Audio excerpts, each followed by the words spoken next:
Good day everyone. Today we were going to discuss the bubble diagram. I created this video para at least mababalikan ninyo kapag may free time kayo. So ano nga ba yung bubble diagram? So let's start. So yung bubble diagram are circles or oval drawn on a sheet of paper. This diagram helped the architects identify the location of the rooms to be included in the floor plan for a home or in a commercial building. They start with the first floor and work their way up. So sa bubble diagram, pwede siyang circle or pwede siyang oval. Actually, dinodrawing lang siya in a sheet of paper, pero there is no specific size about this drawing.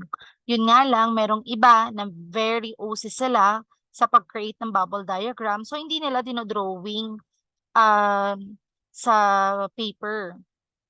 Ang ginagawa nila, gumagawa sila through online, no? Para at least mas presentable. Actually, you can use board mix.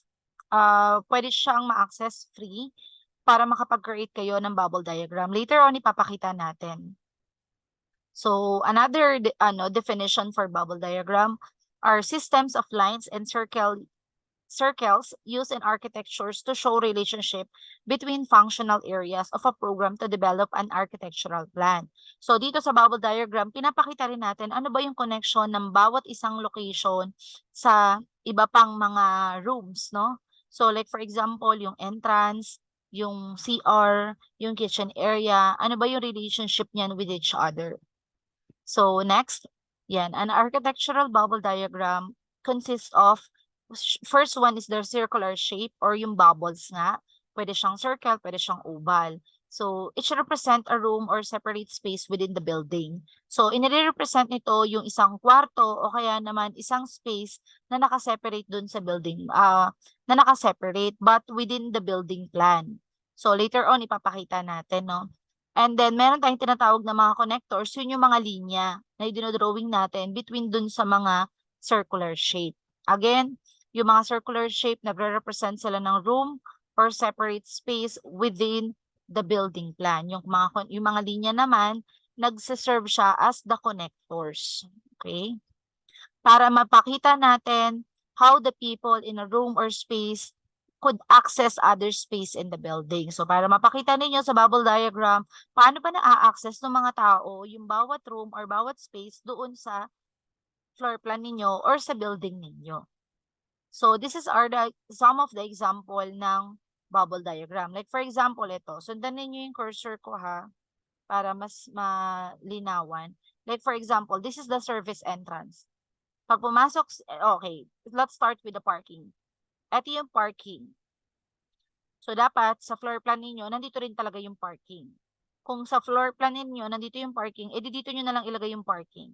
So, depende kasi sa style ng floor layout ninyo, depende sa location ninyo.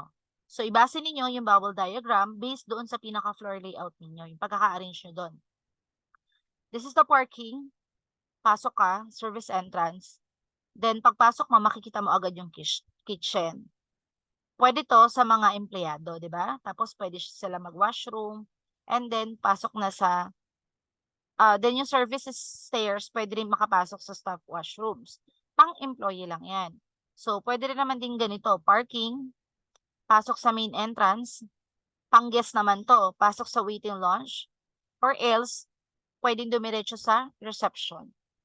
And then, kung may stairs pataas, or kung saan man siya pupunta. No? Yan yung example. So, ito yung mga circle, ito yung connector lines na tinatawag natin. Pinapakita natin paano related si parking papunta dito. Okay? So, like for example, from parking ba, pwede ka bang dumirekta sa waiting lounge? So, syempre hindi. Main entrance ka muna.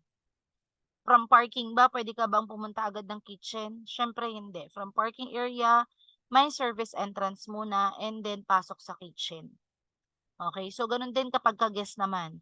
Pag from parking, di ka naman pwede agad dumiretso ng hagdanan. No. So from parking, pagdating na guest, main entrance muna. And then pwedeng dito muna siya sa waiting area or else pwede siya sa receptionist dumiretso.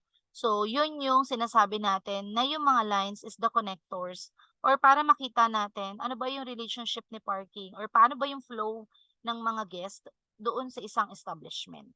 Oh, ito pa yung isang example, but this one is drawing. Yun nga lang, I highly recommend na hindi ganito yung gagawin ninyo. You can use sa MS Word, PowerPoint, or ayan nga, kagaya nung sa board mix to, pwede doon. O kaya sa Canva, meron naman. Ayan, entrance. Pagdating ng entrance, ano yung susunod na pupuntahan ng guest? And then sa kitchen, related siya sa storage room, clean area, food equipment, no? So yan. Si dining area, accessible din siya sa iba't iba pang mga area. So, pakita pa natin. O, ito naman, ganito naman yung style niya, no? From entrance, may service area na tinatawag. And then from service area, you can access the dishwashing area. Then, dining area. So, yan. Pinapakita dito kung paano siya related sa isa't isa. Sa preparation area, sa service area, sa dishwashing area, pwede siya dumiretso sa trash area. Eto, si receiving tsaka si storage, vice versa. From receiving, pwede mo ma-access yung storage. From storage, pwede mo ma-access yung receiving. So, vice versa siya. Depende sa type of bubble diagram ninyo. So, ito naman. Dito sa bubble diagram na to, they provide legend. Ayan. Primary adjacent, secondary adjacent, tertiary adjacent, visual connections, daylight, view, acoustic. So, pinakita nila kung ano-ano pa yung mga pwedeng, no? Legend para lang mas mabilis maintindihan yung mga bagay-bagay dito sa bubble diagram. So, ito yung pinaka-main na daan. From restaurant, you can access the bar. Pero may secondary adjacent pa rin tayo, no? From restaurant, you can access the lobby kung ayaw mong daanan yung bar. Kasi kung maraming tao doon, ayaw daanan yung bar. So, pwede dito sa secondary adjacent, no? Para diretso na ng lobby. Then from lobby, you can access the elevator. Or from lobby, you can access the reception. Okay, so ganun siya. From lobby, you can access the restroom. So dito yung pinapakita, from restaurant, ano ba yung mga bagay na pwede mong ma-access? 'Di ba? So yan, pinapakita siya dyan. Ayan, from entrance, ano ba yung una mong makikita pag entrance? Lobby ba agad? Kaya nga lagi ko sinasabi na yung bubble diagram ninyo, dapat po nakasunod din siya kung ano yung pinaka-floor layout ninyo. Kasi itong bubble diagram, this is the pinaka-basic na pwede ninyong gawin para mas maintindihan ng architecture kung ano ba yung gusto ninyong design. Kasi walang specific na sukat. Okay, wala siya specific na sukat pa. Pero merong iba, ang ginagawa nila para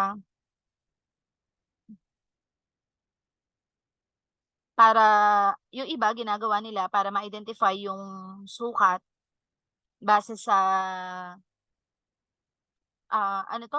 Yung iba ang ginagawa nila para mas ma-identify yung laki ng isang area, ganito, kagaya nito, yung restaurant mas malaki sa kitchen. So, mas nilakihan nila yung bilog or yung oval ng restaurant versus dun sa kitchen.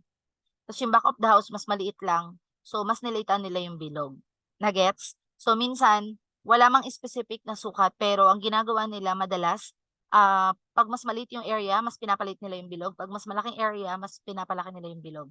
So, para mas ma-identify na si kitchen, mas malaki siya kaysa kay back of the house. And then sa restaurant, dahil nga mas malaki siya dito, mas malaki siya kay kitchen. So, ganun po siya, no? And eto, you need to use, sabi nga natin sa bubble diagram, dapat gumagamit lang tayo ng oval or circle. Okay, then next.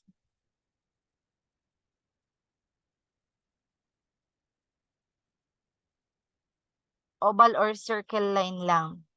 So, yun, ano pa ba? Other reminders. Ayan, sabi nga natin kanina, you can use connectors to show kung ano yung connected ng bawat space sa one another. Is it one-way or two-way access?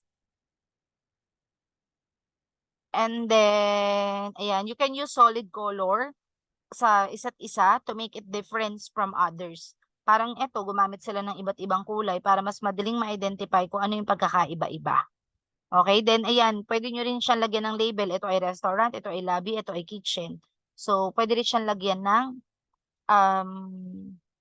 ng label. Again, there is no real measurement or scaling sa ginagawa nito. Free form drawing lang to.